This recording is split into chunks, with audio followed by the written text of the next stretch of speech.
ঢাকা থেকে আমার এক বন্ধু একটা জনপ্রিয় দৈনিকের সম্পাদক ছিলেন।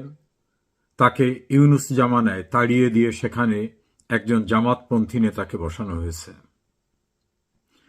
তিনি বললেন যে সাম্প্রতিক সময়ের দুটি অভ্যুত্থান নিয়ে আমার অভিমত কি। আমি হঠাৎ করে কিছুটা অপ্রস্তুত হয়ে গেলাম, দুটি অভ্যুত্থান কোথায়? নেপালের অভ্যুত্থানটা শুনেছি, সেটা নিয়ে আমার যেটা অভিমত তার সঙ্গে মত বিনিময় করলাম। আর একটা অভ্যুত্থান সম্পর্কে আমি তাকে কোনো তথ্য দিতে পারছিলাম না। তখন তিনি বললেন যে কেন আপনি এই দেশের খবরটা রাখেন না? একটি দল ক্ষমতায় যাবার পূর্বেই তাদের বিরুদ্ধে অভ্যুত্থান হয়ে গেল। ক্ষমতায় থাকা দলকে নামিয়ে আনার জন্য অভ্যুত্থান হয়, আর এখানে হলো ক্ষমতায় যাতে যেতে না পারে সেই জন্য অভ্যুত্থান ঘটানো। সেই অভ্যুত্থান বাংলাদেশে হয়ে গেল। তখন আমি কিছুটা আঁচ করতে পারলাম যে তিনি কি কথা বলতে চেয়েছেন। বিএনপি 2024-এর 5 অগস্ট প্রধানমন্ত্রী শেখ হাসিনাকে ক্ষমতা থেকে সরিয়ে দেবার পরে সারা বাংলাদেশে যত মব হয়েছে, চাঁদাবাজি হয়েছে, বাজারঘাট দখল, গরুর হাট দখল, মাছের লিজ দখল, ব্যবসা কোম্পানি দখল, স্কুল কলেজের গভর্নিং বডি দখল, আওয়ামী লীগ এবং হিন্দু সম্প্রদায়ের জমিজমা দখল, এইগুলো যে কাজটি মফস্বলে করেছে তাতে মনে হয় যেন দেশটাই দখল করে ফেলেছে। তাদের নেতা জনাব তারেক রহমান, তার নির্দেশে বহু দলীয় নেতাকর্মীদের বহিষ্কার করেও এই দখল বাণিজ্য বন্ধ করা যায়নি। অপরদিকে জামাত ইসলামী তারাও ভয়াবহ দখল করেছে। দখলের ভিতরে পার্থক্য, বিএনপি করেছে হাট বাজার ঘাট ইত্যাদি ইত্যাদি, আর জামাত করেছে বিশ্ববিদ্যালয়ের ভিসি সরিয়ে ভিসি দখল, সাংবিধানিক বেশ কয়েকটা প্রতিষ্ঠানের প্রধানের পদ দখল, আইন শৃঙ্খলা রক্ষার দায়িত্বে নিয়োজিত ব্যক্তিদের শীর্ষ এবং দ্বিতীয় শীর্ষ তৃতীয় শীর্ষের জায়গাটি দখল, সচিবালয়ের যারা প্র্যাকটিক্যালি কাজ করেন সেই সকল পদগুলো দখল। এভাবে তারা ইন্টেলেকচুয়াল জায়গা দখল করা সহ ব্যাংক দখল অন্যান্য দখল করে তাদের এস্টাবলিশমেন্টটাকে একটা স্থিতিশীল জায়গায় নিয়ে আসছে যেখান থেকে সবকিছু করা সম্ভব। আর বিএনপির মাঠ পর্যায়ের নেতাকর্মীরা তারা ব্যস্ত হয়ে গেছেন স্বল্প পরিসরে অর্থবিত্ত লুটপাট করতে। এতে এতটা ইমেজ সংকট হয়ে গেছে, জামাত তো ক্ষমতায় যাবে এমন অবস্থায় ছিল না। বিএনপি ক্ষমতায় যেতে পারে যেহেতু আওয়ামী লীগ নাই, ফলে বিএনপি যাতে যেতে না পারে, এই লুটেরা যাতে যেতে না পারে, দখলবাজরা যাতে যেতে না পারে, এমন একটি শোরগোল উঠে গেছে সারা দেশে। এবং সেটাকে একেবারে বারুদের মতো ছড়িয়ে দিয়েছে জামাত ইসলামী এবং এনসিপি।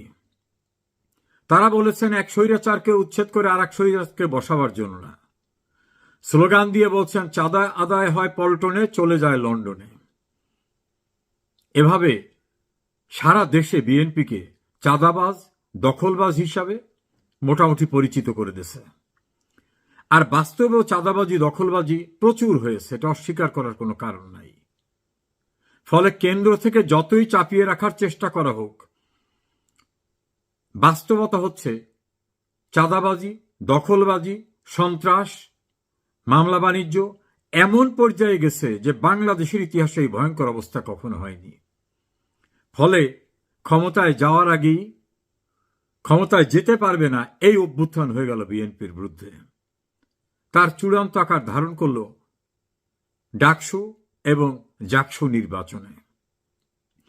ডাকসুতে বিএনপি যাদের সঙ্গে রাজনীতি করতেন, একসঙ্গে জোটবদ্ধ হয়ে রাজনীতি করতেন, জামাত ইসলামের ছাত্র সংগঠন ছাত্র শিবির এবং বিএনপির ছাত্র দলকে বলা হতো এক বৃন্তের দুই ফুল, এমনও বলা হতো দুই ভাই একই পরিবারের। মানে এত আপনজন, একই মায়ের দুই সন্তান, এখন সেই অন্য সন্তান বিএনপিকে ফাইনালি সাইজ করে দিয়ে দিয়েছেন। দেউলিয়াপনা কাকে বলে? বিএনপির নেতারা, আমি ইমরান সালে প্রিন্সের একটা বক্তব্য শুনলাম, তিনি বলছেন যে রাজাকারদের বাপদের ফাঁসি দিয়েছিল শেখ হাসিনা, ওরা তাদের সঙ্গে মিশে গেছে, ওরা বেঈমান, ওরা বিশ্বাসঘাতক। কেউ কেউ বলতেছেন, আসাদুজ্জামান রিপন বলছেন ছাত্রলীগের ভোটে শিবির নির্বাচিত হয়েছে। ছাত্রলীগের ভোটার নেতা তো দূরের কথা, কর্মী পর্যন্ত দেশের ভিতরে নাই বা বিশ্ববিদ্যালয় ক্যাম্পাসে নাই। এই শিবিরদের নাকি ছাত্রলীগ নির্বাচিত করেছে। আবার সালাউদ্দিন সাহেব তিনি বলছেন যে না, এই নির্বাচনকে আমরা মেনে নিচ্ছি। বিএনপি ছাত্র দলের ভিপি ক্যান্ডিডেট সে বলছেন আমার যে ইশতেহার ছিল সব দাবি আমি আদায় করে ছাড়ব।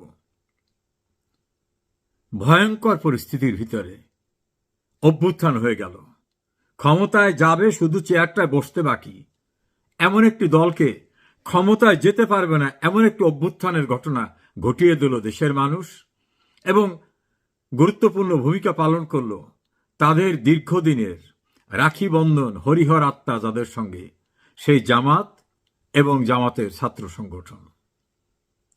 ফলে শেখ হাসিনাকে সরাবার জন্য অভ্যুত্থান করেছিলেন এই গল্প যারা করতেন, তারা এখন দেখলেন জনরোষের অভ্যুত্থানে সেই অংশের একটি অংশ ইতোমধ্যেই হেরে গেল।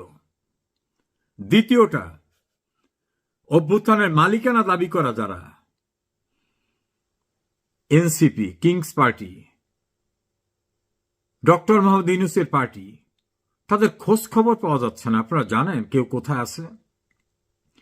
তাদের একটা ছাত্র সংগঠন আছে, এটার নাম হলো বাগসাস, বাংলাদেশ গণতান্ত্রিক ছাত্র সংসদ, এইরকম নামটা। তারা ডাকসুতে নির্বাচন করেছেন। তারা বুক খুলে বলছিলেন শেখ হাসিনাকে উচ্ছেদ করেছি আমরা, জুলাই আগস্ট কেউ করতে পারে নাই, বিএনপি না কেউ নয়, এটা আমাদের অর্জন, কাজী মানুষ এখন আমাদের দিক তাকিয়ে আছে। এখন তাদের ভোটের ফলাফল খুঁজলাম, নিচের দিক থেকে প্রথম হওয়ার মতো অবস্থায়, আলোচনার ভিতরও নাই। এনসিপির নেতাদের ইন্টারভিউ নিয়েছে সাংবাদিকরা যে কি ব্যাপার, আপনাকে ছাত্র সংগঠনে এই অবস্থা কেন? তারা বলল ওদের আমাদের সঙ্গে কোনো পরামর্শ করে নাই। আবার এই এনসিপি এবং তাদের যে বাকসাস, এখান থেকে প্রায় 200-র অধিক নেতাকর্মী ইতিমধ্যে ত্যাগ করে চলে গেছে। 2 জন সেনা কর্মকর্তাকে যোগ করিয়েছিলেন এনসিপিতে, তারাও চলে গেছে। উমামা ফাতেমা নিজে ক্যান্ডিডেট হয়ে গেছেন। এভাবে এনসিপি নামক যে সংগঠন এবং তাদের যে ছাত্র সংগঠন, যারা জুলাই আগস্ট কথিত আন্দোলনের একক মালিকানা দাবিদার, সেই সন্ত্রাসী কর্মকাণ্ডকে আন্দোলন দাবি করে মালিকানা দাবিদাররা হারিয়ে গেছে, খবর টবর নেই। তাহলে অভ্যুত্থান হয়ে গেল, তারাও হারিয়ে গেলেন। কোথাও কারো শব্দ টের পান? জাহাঙ্গীরনগর বিশ্ববিদ্যালয়ে খোঁজ নিয়েছি, অস্তিত্ব থাকবে না। আমি গ্রাম্য ভাষায় যদি বলি জমানত বাজেয়াপ্ত হয়ে যাওয়ার অবস্থা। ঢাকা বিশ্ববিদ্যালয়তে খবরই নাই, একটা পদও পায়নি, হলেও পায়নি, মূল কেন্দ্রীয় সংসদও পায়নি। জুলাই যোদ্ধা, কি জুলাই যোদ্ধা!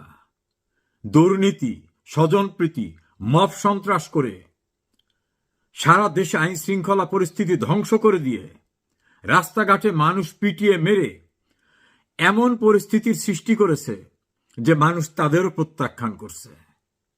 এখন আর কোথাও যায় না।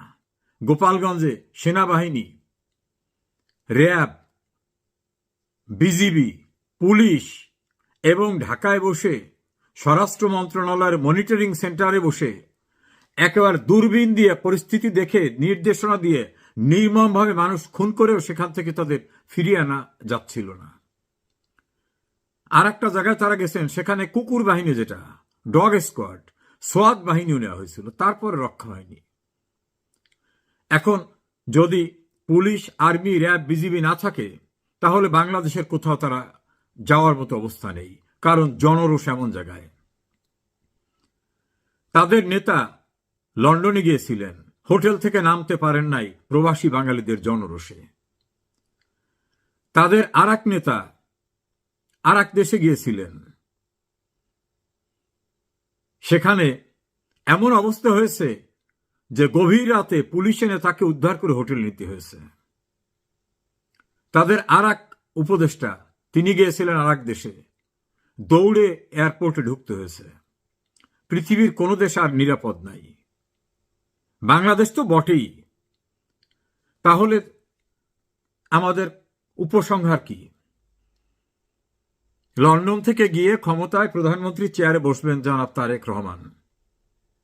5 আগস্টের পরে মির্জা ফখরুল ইসলাম আলমগীর এই ঘোষণাটাই দিয়ে দিলেন, অপেক্ষা করেন, খুব শিগগিরই আসতেছে, আপনাদের এই সমাবেশে তিনি বক্তব্য রাখবেন।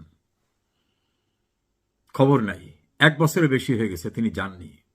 তিনি হয়তো বুঝতে পেরেছেন পরিস্থিতি কি। আর বুক ফুলিয়ে ঢাকা বিশ্ববিদ্যালয়ে দাম্ভিকতার সঙ্গে চলে কেন্দ্রীয় ছাত্র সংসদ সহ হল সংসদ দখল হয়ে যাচ্ছে, শুধু রেজাল্টটা ঘোষণা করতে বাকি, ফলাফল 0। বিএনপির পরিস্থিতি সারা বাংলাদেশে এইরকম। আর কথিত জুলাই আগস্ট আন্দোলনের সোল এজেন্ট, সোল মালিকরা ছাত্র সংসদ নির্বাচনে নাকি মানুষ তাদেরই আস্থা রাখবে, তাদের কোনো খবর নাই। ডাকসুতেও নাই, জাকসুতেও নাই। আমার ধারণা আর কোনো সুতে আর কোথাও থাকবে না। আর দেশের ভিতরে কোথাও এখন আর পুলিশ, আর্মি, বিজিবি, র্যাব সব নিয়েও আর যাওয়া সম্ভব হচ্ছে না। তাহলে এই 2 চ্যাপ্টার ক্লোজ। দাঁড়ালো কি? প্রতিষ্ঠিত হওয়ার আগেই, যাতে প্রতিষ্ঠিত না হতে পারে, অভ্যুত্থানে শেষ। ওই সম্পাদক আমাকে বললেন, দুধকে যখন জাল দেওয়া হয় উতলে ওঠে, তখন অনেকের ধারণা, আরে এত দুধ রাখবো কোথায়? আগুনটা যখন একটু নিভে যাওয়ার মতো অবস্থা হয়, তখন দেখে উপচে পড়ে হাড়ির নিচে, তলানিতে আর নাই। এই হঠাৎ করে সন্ত্রাস করে, মফস্বরে সন্ত্রাস করে, মানুষ খুন করে, আইন শৃঙ্খলা পরিস্থিতি ধ্বংস করে, প্রশাসনকে ব্যবহার করে উত্থান দেখানো যায়। শেকড় যদি মাটিতে গ্রথিত না হয়, মানুষের ভালোবাসার কাছে না যাওয়া যায়, মানুষ যদি আস্থায় না রাখে, তাহলে ঘটনা এরকমই হয়। পরে আমি দেখলাম আমার বন্ধু সম্পাদকের কথা সঠিক। 2টি অভ্যুত্থান হয়ে গেছে। নেপালেরটা হইচই করে রাস্তাঘাটে দৃশ্যমান, আর বাংলাদেশে বিএনপি এবং এনসিপির ছাত্র সংগঠন বিএনপির ছাত্র সংগঠনের বিরুদ্ধে নজিরবিহীন অভ্যুত্থান হয়ে গেছে। এখন পাগলের প্রলাপ বলতেছে ছাত্রলীগের ছেলেরা ভোট দিছে। তা বিশ্ববিদ্যালয়ে তাহলে ছাত্রলীগের এত লোক আছে, ছাত্রলীগকে নাকি প্রত্যাখ্যান করছে মানুষ একেবারে। এত খারাপ যে ওদের কেউ ভোট দেয় না, ওদের ইউনিভার্সিটি টিকতে দেয় না। এটা হলো বিএনপির বক্তব্য ছিল। এখন সেই বিএনপি আবার বলতেছে না না, ওই ছাত্রলীগরাই ভোট দিয়ে শিবিরকে বিজয়ী করেছে। কথা কোনটা সঠিক? বলছে যে ছাত্রলীগ সব পালিয়ে গেছে, আবার এখন বলে ছাত্রলীগ সবাই এসে ভোট দিয়েছে। ঢাকা বিশ্ববিদ্যালয়ে প্রায় 31,000 ভোটার ভোট দিয়েছে অ্যাকর্ডিং টু রেজাল্ট। তা শিবিরের নাকি ভোট টোট নাই। তাহলে এই 31,000 ভোটারদের অধিকাংশই কি ছাত্রলীগের? আমি যদি সেটাকে ধরি, তাহলে ছাত্রলীগ সর্বত্র। আর ছাত্রলীগ একটি ধর্মভিত্তিক ছাত্র সংগঠনকে ভোট দেবে, is it A believable story? এটা কোনো নির্বোধেও বিশ্বাস করবে?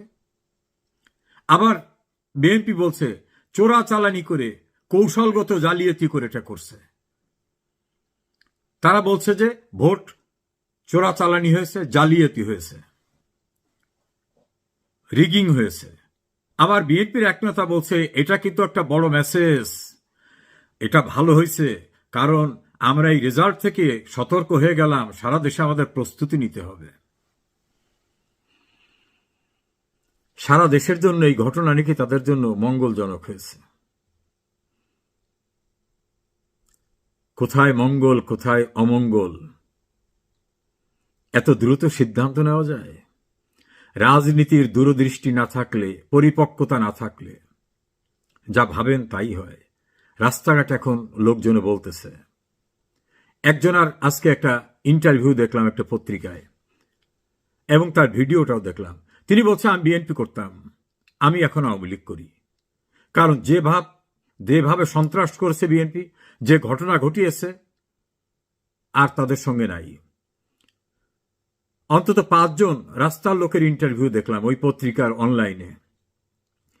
তারা বলছে যা কিছু দেবার দেশে শেখ হাসিনা দেশে, এবং দেশ শাসন কিভাবে করতে হয়, মানুষের কল্যাণ কিভাবে করতে হয়, সেটা শেখ হাসিনাই জানে, তাকেই দরকার। এবং গণহারে রব উঠেছে, আগেই ভালো ছিলাম, আগেই মানে শেখ হাসিনার সময় ভালো ছিলাম। আওয়ামী লীগকে বাদ দিয়ে নির্বাচন করে সরকার গঠন করবেন, 1 বছরে প্রশাসনের, সিভিল অ্যাডমিনিস্ট্রেশনের পাশাপাশি আর্মি সব ব্যবহার করেও রাস্তাঘাটে বের হতে পারছেন না, বোঝেন না অবস্থা। একাধিক নির্বাচনে কোথাও টিকলেন না, তাহলে আর কি হবে? না, আওয়ামী লীগকে বাদ দিয়ে কিছু হবে না। আওয়ামী লীগের বিরুদ্ধে সন্ত্রাস করে শেখ হাসিনাকে সরিয়েছেন, ওটা কোনো গণ অভ্যুত্থান ছিল না। অভ্যুত্থান কাকে বলে এখন তাকিয়ে দেখেন। সারা দেশের মানুষ নাকি আওয়ামী লীগকে ঘৃণা করেছে, আওয়ামী লীগকে পরিত্যাগ করেছে। এখন সেই মানুষের কাছে army, RAB, BGB, BDR, dog squad, সোয়াত এত কিছু নিয়েও টিকা যাচ্ছে না, মঞ্চে বোতল মেরে দেয়। আর বিএনপিকে তো এখন ট্যাগিং হয়ে গেছে, ট্যাগিং না, এটা বাস্তবতা, দখলদার বাহিনী হিসাবে চিহ্নিত হয়ে গেছেন। মানুষের ভয়, এমনকি যারা বিএনপি ডাইরেক্ট করে না কিন্তু মনে মনে আওয়ামী লীগ বিরোধী, তারাও বলে ক্ষমতায় যাওয়ার আগেই আমাদের লিস্ট থাকতেছে না, বাগান থাকতেছে না, ব্যবসা প্রতিষ্ঠান থাকতেছে না, ক্ষমতায় গেলে কি অবস্থা হবে। অতএব ক্ষমতায় এদেরকে আর নেওয়ার দরকার নাই। এই দুটি গ্রুপের উপরে মানুষ মুখ ফিরিয়ে নিয়েছে। আর বাংলাদেশ সাম্প্রদায়িক সম্প্রীতির দেশ, হিন্দু মুসলিম বৌদ্ধ খ্রিস্টানের দেশ। এই দেশে সাম্প্রদায়িক শক্তিদেরকে রাষ্ট্র ক্ষমতায় যাওয়া অসম্ভব, এবং তার পক্ষে কোনো প্রগতিশীল মানুষ কখনো ভোট দেবে না। এটা আমার বিশ্বাস এবং এটাই বাস্তবতা। এমনকি বিএনপির সঙ্গে ঐক্যবদ্ধ জোট করে জামাত যে ভোট পেয়েছে, তার চেয়ে ভোট বাড়ার কোনো কারণ নেই। যদিও বাড়ে, তাতেই বা কত পার্সেন্ট বেড়েছে। ব্র্যাক বিশ্ববিদ্যালয়ের যে ইনস্টিটিউট ইন্টারভিউ নিয়েছেন, জরিপ করেছেন, তাতে জামাতকে যারা মুখ খুলেছেন তারা 10% ভোট দিবেন এটা বলেছেন, আর বিএনপিকে 12%, তাহলে 22%, আর এনসিপিকে 2%। আর আওয়ামী লীগ নিষিদ্ধ জানার পরেও 7% বলছে যে আওয়ামী লীগকেই ভোট দেব। কত দৃঢ়তা তাদের! দলের কার্যক্রম নিষিদ্ধ, তারপর বলে আওয়ামী লীগকে ভোট দেব। 14% বলছে কাকে দেব আমি মুখ খুলব না। তারা জানে যে মুখ খুলে যদি পরিচয় দেয় যে উনি কে, তাহলে মব নেমে আসবে। তাহলে 14 আর 7 কত হয়? 21। আর বিএনপি কত? 10। সরি, জামাত 10, বিএনপি 12। আর 48% মানুষ বলছেন কাকে ভোট দেবো এখনো সিদ্ধান্ত নেয়নি। এই 48% মানুষের ভিতরে বিএনপি জামাত হওয়ার কথা না, কারণ দেশ তো এখন বিএনপি জামাত চালায়। এরা যদি সেই রাজনীতির আদর্শ লোক হতো, তাহলে তো তাদের দ্বিধাদ্বন্দ্ব থাকার কথা না, তারা নির্বিঘ্নে বলবে যে আমি বিএনপিকে, জামাতকে ভোট দেব। তাহলে 48%, 14% এবং 7% সব মিলে প্রায় 72% ভোটাররা আপনাদের চায় না। আপনাদের বলতে বিএনপি, জামাত, এনসিপিকে চায় না। তো একটা দেশের 100-র ভিতরে 70-72 ভাগ মানুষ যাদের পক্ষে সিদ্ধান্ত দেয় না, চায় না, তারা কিভাবে জনপ্রতিনিধি হবে? তারা কিভাবে দেশ শাসন করবে? প্রশ্নই ওঠে না। তবে ভালোই হলো, নীরব অভ্যুত্থানে দুটি দল চূড়ান্তভাবে বিনাশ হয়ে গেল জনগণের কাছ থেকে। এটাই কিন্তু বাস্তবতা। আমার আজকের এই পলিটিক্যাল অ্যানালাইসিস দয়া করে মনে রাখবেন, আগামী নির্বাচনে মিলিয়ে দেখবেন। আমি ভবিষ্যৎ জানতা নই, কিন্তু রাজনীতির পথ পরিক্রমায় একজন ক্ষুদ্র কর্মী হিসাবে স্কুল ছাত্র জীবন থেকে শুরু করে অনেক অধ্যায় দেখেছি। সামরিক শাসকদের শাসন দেখেছি, এরশাদের স্বৈর শাসন দেখেছি, আওয়ামী লীগের রাজনীতির সঙ্গে থাকায় সেটাও দেখেছি। আমার এই অ্যানালাইসিস, আমার বিশ্বাস